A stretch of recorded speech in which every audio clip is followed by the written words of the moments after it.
Munching on? What you munching on? Got the blue diamond nuts. So good. Got them blue diamond nuts. Is that what those are?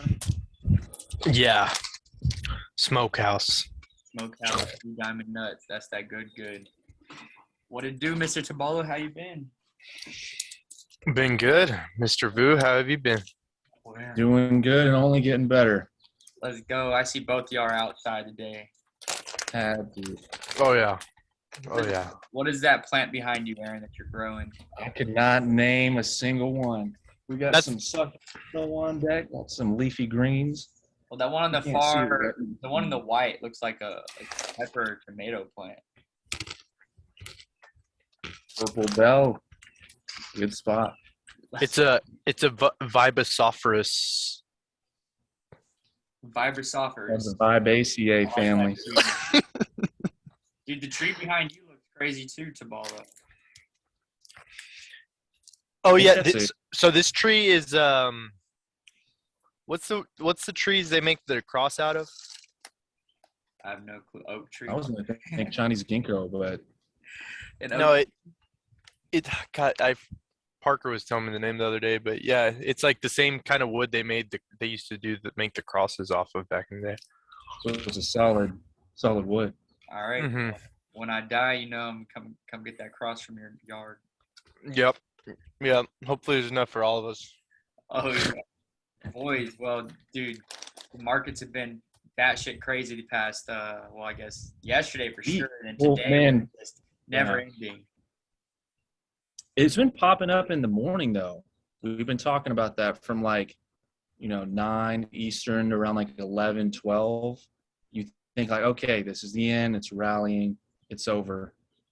And then just after lunch, these guys come back and just hit sell. Just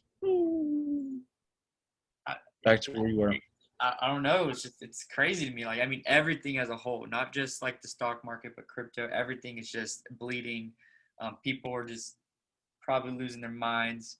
I know working with clients, they're calling and just stressed, anxieties through the roof.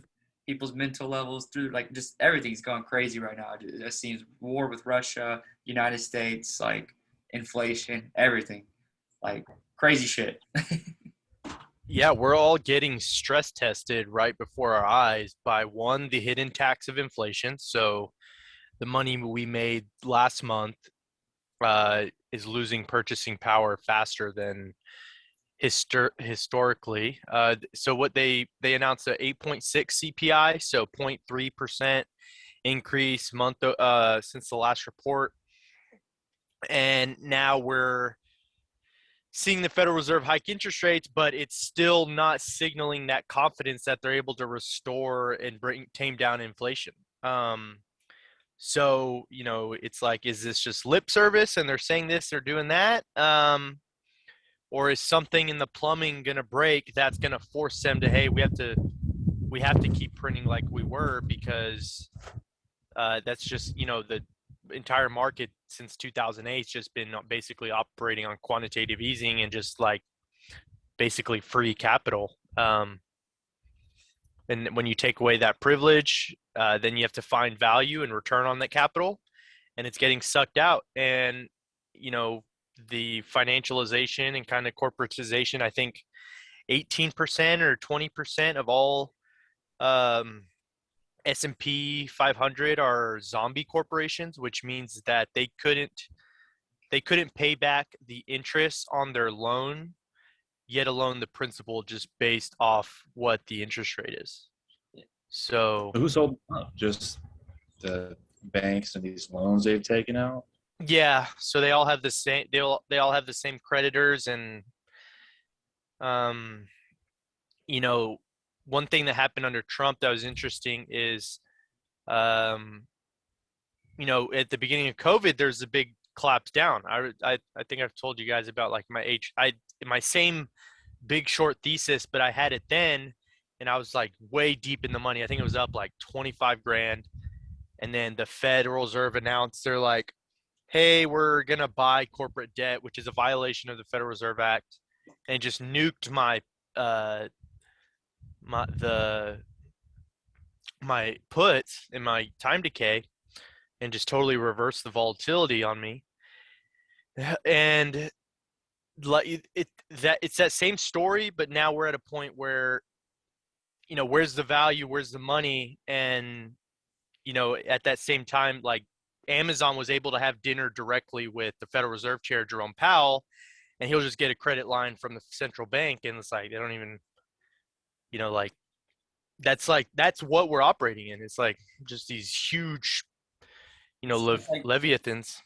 the feds have two ways of going about it, I guess, like increasing inflation rates and just keep increasing them. And I mean, interest rates, not inflation rates. Interest rates, keep increasing interest rates, or they just keep printing money. It sounds like they have two routes they can go. And they're kind of doing both at the same time. So like inflation's still like god awful and historically insane. I don't think people really understand the market history or economic history to really like understand what we're going through. And then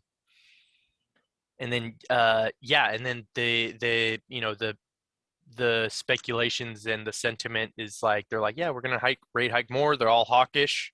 So like when you hear like a Fed chair is dovish or hawkish, that's kind of like how they're doing the narratives and the psychology. There's a wasp around me. If I get up, that's what's going on. Do some karate, dude. Bring the office outside. You got to deal with nature. No, he's just checking things out. I respect his space. I respect mine. Nature rules us. So when you're outside, you're at its fist. Yeah, but what you were saying, Tabella, yeah, they have not changed what they were like their roadmap, at least for the time being. So the road we're going down is the one that they've set. So I don't see anything changing for at least a few months. So plan accordingly, y'all. Yeah, I was thinking that we see a bloody market for the next few months here. People are not ready. Yeah, I don't even think we're at the peak of the bloody market. Oh, we're just getting started. Yeah. Like it hasn't set in people's minds that because they keep buying in. They're like, okay, this is the bottom, or they'll come back. Stocks always go up, and it just keeps going. I listen in the crypto space, kids are down like millions of dollars. They get like liquidated. Just this past week, this Luna thing happened. What was the stat? If you put $100,000 in 3 days ago, you're at $2,000 now. Yeah, I'm not even sure what was going on with Luna. I didn't really pay too much attention to it, but I think from what I've like kind of just scoped out based off headlines I've read was that the price dropped from like, I might be highballing it too much, like over 100 to like just less than a cent or something like that. Yeah, $100 to 4 cents last time I checked. Maybe holy.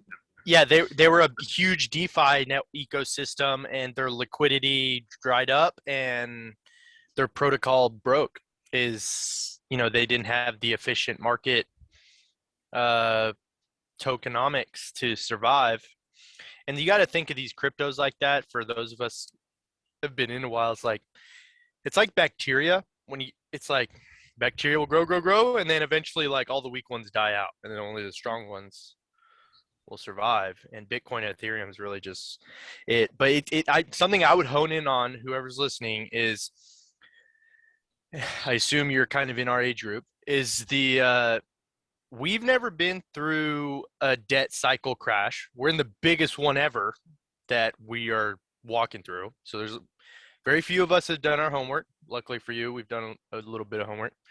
And then on top of that, we're in this crypto environment where, so like all the lack of fundamental knowledge of history and economics and debt and just, financial literacy, add that to crypto illiteracy, where it's like most people don't even know how their computer, how their iPhone works under the app, so yeah, we really gotta, there's a lot to learn and be informed, but really there's no time to be complacent. And if you're serious about your life, building your life and your future, especially if you have like a 30-40 year and you look backwards and you're like, okay, what do I need to focus on now? And it's knowledge and skills. And, that's really the compound interest on that, like I can tell you personally, it for me, it's been amazing, but there's a lot of, background, just, just Yeah, focusing on different. curiosity. Like you were saying, for our generation, I guess we're all 90s babies, so pretty much anybody that was born in the 90s, maybe if you were born in the 2000s now, but like just 2000 straight, 2000, that's it. And below, I would say this is our first like money crisis we're ever going to have to deal with in our lives, and we can take a lot away from this for when we're 60 and there's a potential another crisis just like this. um as far as like my age, I'm 26, and there's one thing that I always wish is like, oh, I always wish I invested earlier, like back in college. So it's like for our age group, many of us are still learning the investing ways. A lot of us are more experienced than others. It's just the way things go. So I would say for us, the ones that are talking on this podcast, we're more experienced than, I would say, I guess the regular person. Um, Now for that regular person, they see the market just going crazy, up and down, down, bloody, bloody, bloody, up.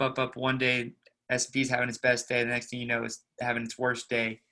And they're trying to learn in this. Do you think that's gonna, obviously it's gonna leave them scarred and broken bones, but in the long run, is that gonna strengthen them as a trader in the future if they take all the right, I guess, from their If failures you in do this your market? homework, Yeah. yeah, if you do your homework and you can't over leverage, I've definitely spoken to people that they get into it, they get in way too deep, and then with that volatility, it just scares them off. Hmm. So it in this, and like anything else, of course, do your homework, do your reading on it, and know that there is that risk involved, but it's a long game. So you can't look at, Yeah. I guess people's time frames and time horizons are too small. They think they can get in, get rich, play it like Warren Buffett and retire on the beach. It's not like it. You can't think of it as a income replacement. It's what the word is. It's investing, and that's a long-term game. So for the ones that will succeed are the ones that build that foundation up first. And Yeah. what are you getting into? What are you actually putting your money in? What are the companies and financials behind that? And then that sets you up for your success down the line. So that Exactly. if you are starting in that, that's the main thing, to get your foundation strong, then build your house on that. Yep. Yeah. Talking about like knowing the companies that you're buying into or investing into. Like for example, Luna just crashed. People probably lost millions that were Yeah, buying in like the higher range, and it just crashes to a few pennies. Now that can happen to stocks, that can happen to crypto, that can happen to Bitcoin, Ethereum, it can happen to Amazon, Tesla. It can happen to any of those. So you really need to know your risk levels. You need to know that companies can go under, and their stock or crypto can fail. And so it's not forever. yeah, it's not forever. So you do need to realize that as well when it comes to just playing the game. Well, yeah, that you have to, you don't, there's a balance on, and I've seen it in the game of finances, that your whole soul and attention goes into it. Yeah, you want to keep track of your portfolio, skim off and take profits. But you can't also let that take your soul on the other side where that's all you think about. And I've fallen into that myself. That's something that you need to be aware of in business as well as finance, as it'll take your soul and energy away if you're not careful. You're just thinking about it all the time. I'll catch myself like all week, I've been thinking about it. Just looking back, that could have been used for a number of other things. So just a little self check for myself, but I know I'm not the only one that does that. Yeah, I Yeah. call emotion trading. Yeah, that FOMO and FUD is real. If you don't know what FOMO is, it means fear on missing out, and then FUD is fear, uncertainty, and doubt, and they're kind of like bull trap and bear trap, uh, big emotional, psychological phenomenon in markets. The Whoever's listening, it's like the knowledge and the homework's a big deal, but we're also in like a place that humanity's never been to. So not only is it like any corporation could fail, but governments could fail. Anyone who is a student of history, Even if you look at, let's say, the beginning of modern colonialism, it went from like the global reserve currency uh, has basically been through every European empire.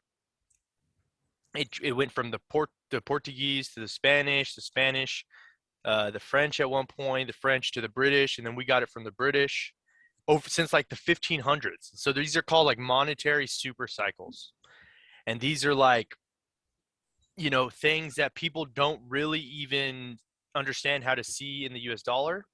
I think we're at about 120 years now, and who knows what happens. I'm not gonna, say the sky is falling or tomorrow the clouds are gonna be blue, but I'm saying, you know, there's history that can kind of give us a rhythm as to what's going on, and that's just kind of how nature works, and that's like it's like almost a universal function.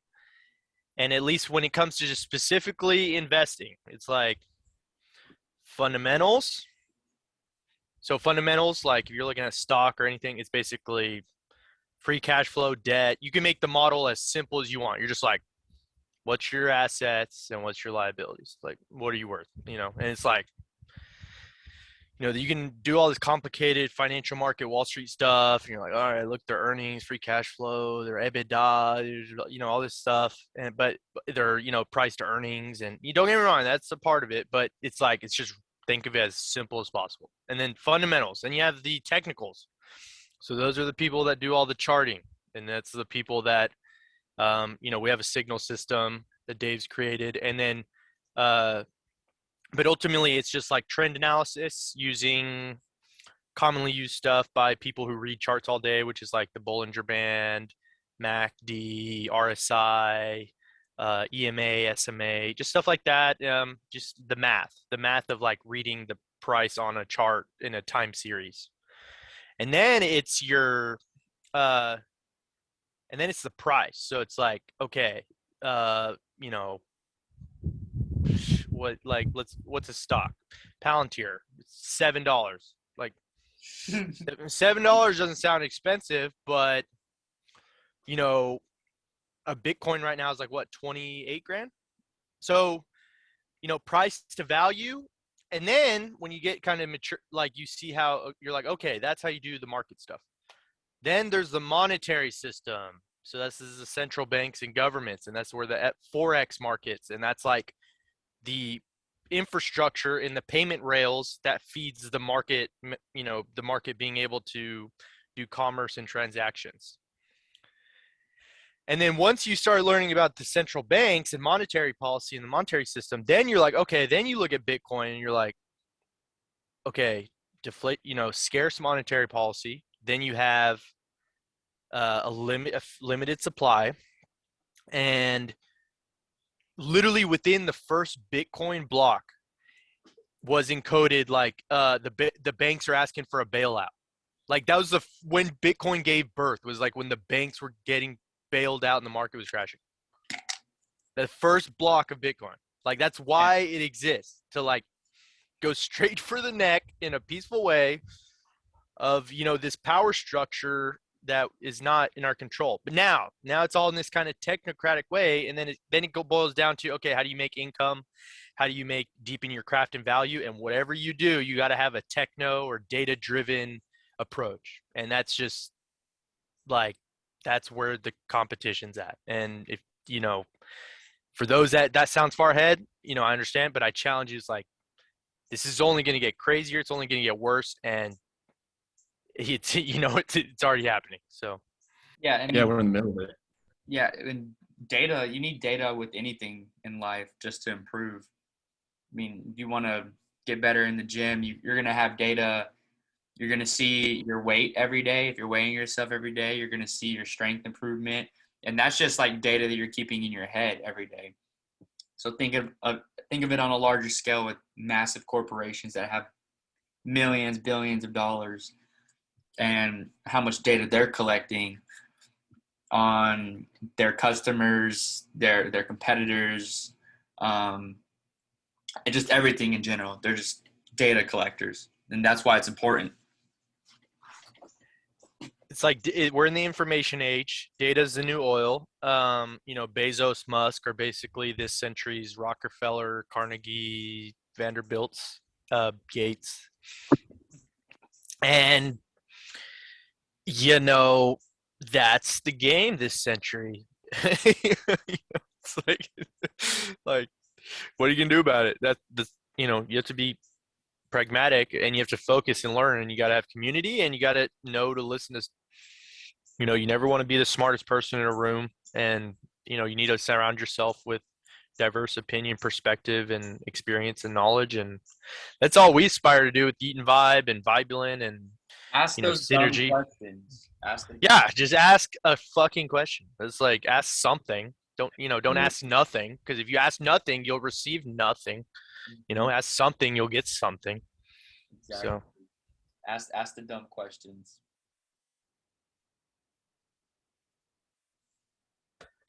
And even the harder questions also is barking. The hard questions that's where it gets more into the the esoterica, or the sun, or like the mental health, or how do we reflect and strengthen our core vibe, the totem and the gravitas of our vibe and vibrations, or brand, or aesthetics, and or community. And it has everything to do with like what we literally create and what we yeet into. I'd say yeet, it's like what we yeet into the world. And Yeah, but it's that force.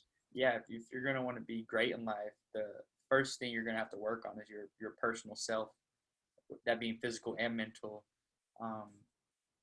If you can't keep yourself healthy in all aspects, whether it's physical, mental, spirituality, whatever it is, how can you be expected to be a provider for a family if you can't keep yourself healthy?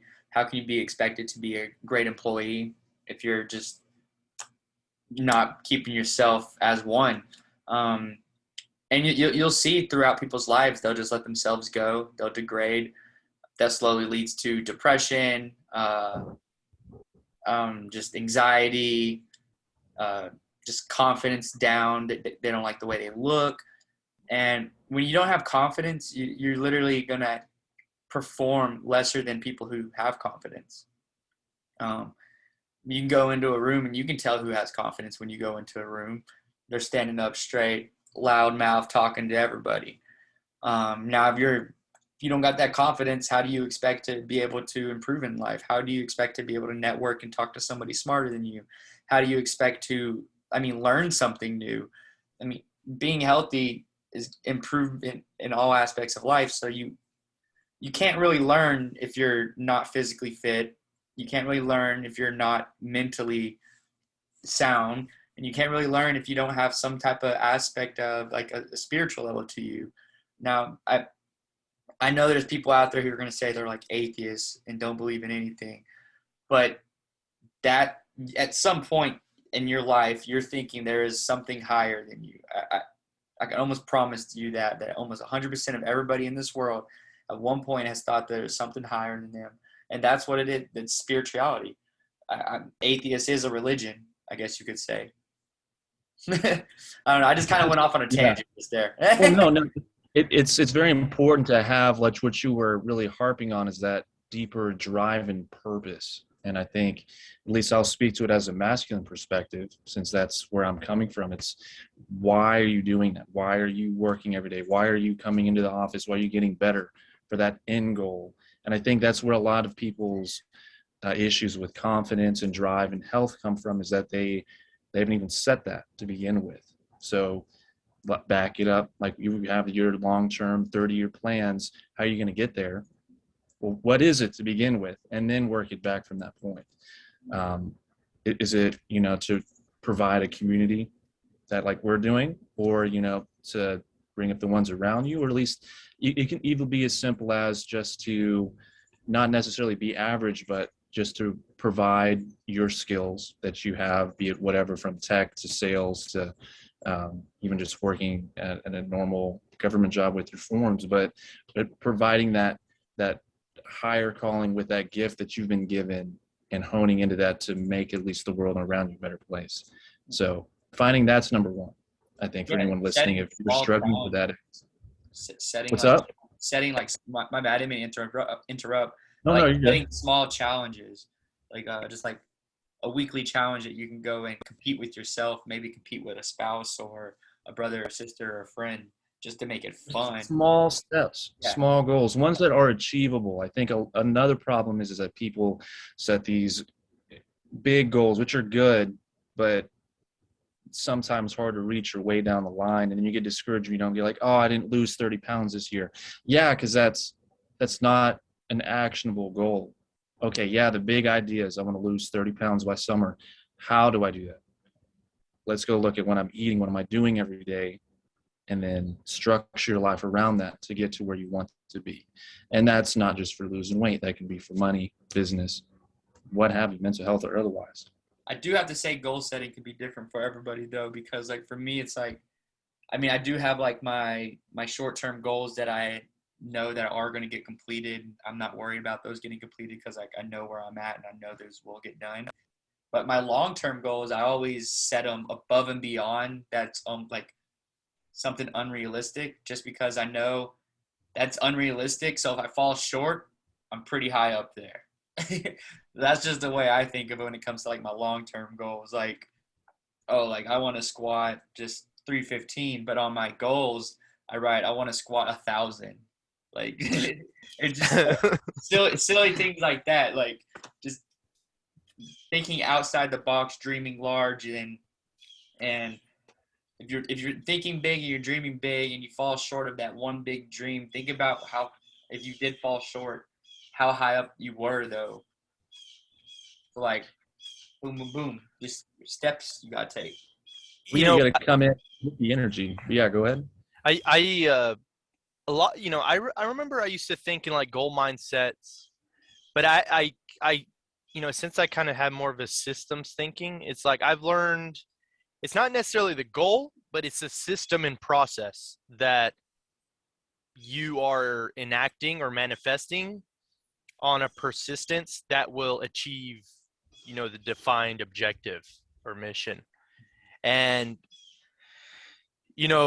like for me, I'm not, I got a buddy, I'll show my belly if anyone wants to see it, but I'll move and sweat, it's like, and then it's like, and I see it as like learn something every day, sweat every day, and then, like, bring the entropy to the enthalpy. So it's like, bring that kind of order zen to the chaos. And that's the work, that's just kind of the basis of work. It's like we're like collecting and gathering from like, the just chaos of everything out there. And we're kind of trying to like slowly collect more and more. And, all the little things between cleaning our room, breaking the eggs, washing the pan. And, it's like, that's the work. It's like before enlightenment, chop wood, carry water. After enlightenment, chop wood, carry water.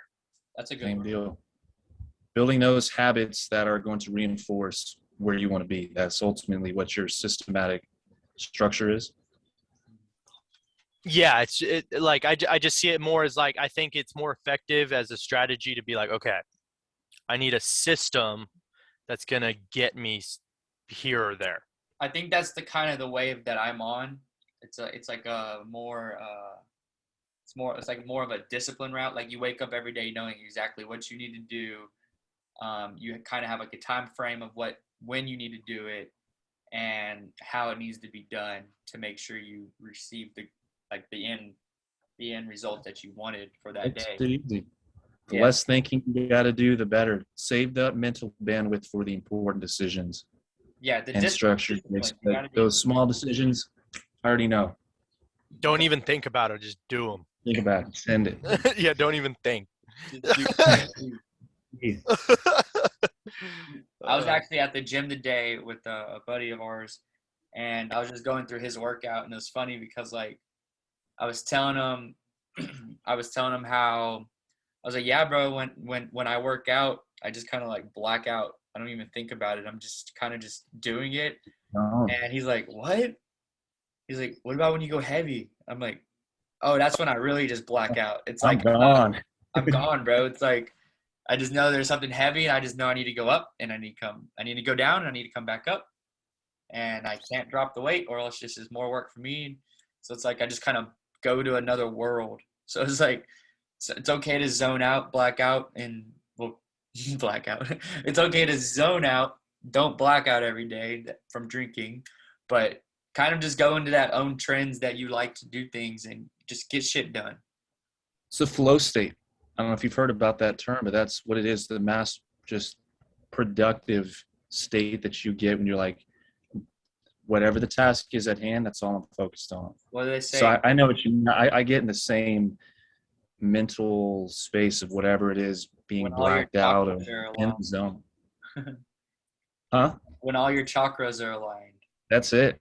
You're just flow. I'm You have to, just you have to that be pure curious energy. and engaged, like, and connected and present. And the, you know, like Vu said, start small, feel your rhythm, feel your breath, like really observe like how your mind works, and like, what you're feeling and what you're thinking, and like, just don't like think, just listen, and just, receive it. And, like, there's a lot for us to learn just in like really having reflection, introspection there. But start small. But where I see a lot of people, it's hard to sort of define that vision and the why. And so you could say the vision and the why, and then you have the how, the strategy, and then you have the what, the plan or the tactics. And that vision and the why, that's the hardest one, because that's what defines, like, if you're going to have a spiritual fighter versus just a physical fighter, the spiritual one will win. I would put my money on the spiritual one, because they'll walk through hell and back to do it, versus like a physical one's like, oh, I'm just, my toe hurts, or my mouth hurts, or it's like, it's that intensity of mind force. And at least learning how to really get your rhythm and momentum in play about how you feel on a day-to-day basis, and literally your vibe. Dude, I see a lot of people who, it's crazy to me, but it's like literally have no motivation. I call them bug people. It's like, Bugman. yeah, Yeah.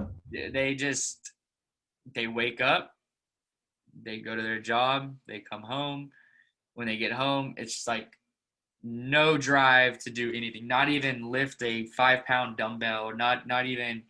It's just eat, Netflix, go to bed, and then repeat for 5 days in. And then their Saturdays come around, and then it's like, oh, finally I can relax. And it's like no drive. And for me, it's like, oh, what? Like, I know you people, I know they listen to music, and I know that they're like, ah, wouldn't it be cool to be a musician, like a singer? That'd be cool. Or I know they watch movies, like, oh, wouldn't it be cool to do what they're doing in these movies, or be an actor? Like, I know they have things that are influencing their mind and making them somewhat creative to give them ideas of what they could be doing in life. But how come they're not having any drive to take the steps to even attempt to try to do something in that aspect? Like, it's beyond me, and it's kind of crazy. I see it as like a massive gnosis. I don't know if it's in the food or the lifestyle that they have, but there's something blocking the average person to not do that. And I was kind of in that same slump of, this was pre-pandemic, before I really like awakened myself into you can do what you want to do, and you have that opportunity to do that. And that trigger for some people, mate, I don't know what it is. For me, it was like actually sitting down and taking into account of Yeah. what it was. But that trigger to wake people up, I think it's ultimately up to you. If you want to do it, you will make time for the things you want to do. I really don't know, for anyone who's listening who may feel in that sense. For me, it was just I was just consuming too much, I think, and that was kind of using that side of my brain. And when I began to actually like cut that part out and actually kind of create on my own, that's when it kind of awoke. And not only look at that, look at like the relationships around you with your family, Yeah, your the friends. people that influence you. Yeah. Yeah. So for me, I think I kind of had that same awakening you kind of had, Aaron. back in probably around the same time, like 2020, like right when COVID was hitting. I was just like, oh, but it's like I was so mentally blocked from all these distractions in life. Like I was in a relationship, I had just graduated college, I was working like a stupid job that I definitely hated, but I was definitely working it just to get money, you know. And I was living with like my grandparents. A lot of distractions. Like I wanted to move out, but I knew I was saving money. But that was always on my mind. So it was like a lot of distractions that were blurring my eyesight. But eventually, like when that awakening happened, it was just like a little switch, just boom. And then I was like, oh, I need to intake knowledge. I need to learn finance. Like I need to learn how to handle my money better and start taking steps to like what I started really thinking about was retirement. Like that was one big thing, just learning about retirement because I never learned about that in school. So that was like one big thing. I was like, let me learn about retirement and how I can retire at a younger age. So that was like my first like awakening. It was interesting. So quick observation. There says 3 minutes left on the Zoom if you see it. I do see that. But I'll correct the word you used, Vu. You said gnosis. Gnosis means knowing. So like prognosis, diagnosis, these are all like medical terms of knowing something or like having some confidence of knowledge. Agnosticism is the absence of knowing. So it's like when people say they're agnostic, they're kind of indifferent because they do not know, if there's a higher force or a God or whatever. But but I would call it the way I've always called it is like a mass psychosis of biblical proportions. And we have, I agree, literally, just psychological operations happening every day and more proliferated and so much studied and understood that's embedded in our tech products to capture our attention. It's put on billboards, they're put in commercials, they're put on the news every day. They know pretty damn well how this stuff works, and they use it against you. And you have to operate knowing that. And then what's the crazy part is the tactics used against you by knowing them protect you because you know how they work. And that's what we all got to remember. Got to be aware of it. Well, all right, yeah. Well, thank y'all, ladies and gentlemen, for giving us a listen. Again, I'm Jeremy. You got your boy Aaron, your boy Tabalo. This is the Yeet and Vibe podcast. If you like what you're hearing, give us that like, that follow, share, and, stay vibey out there and yeet on. Yeah, yeet. Yeet. All right.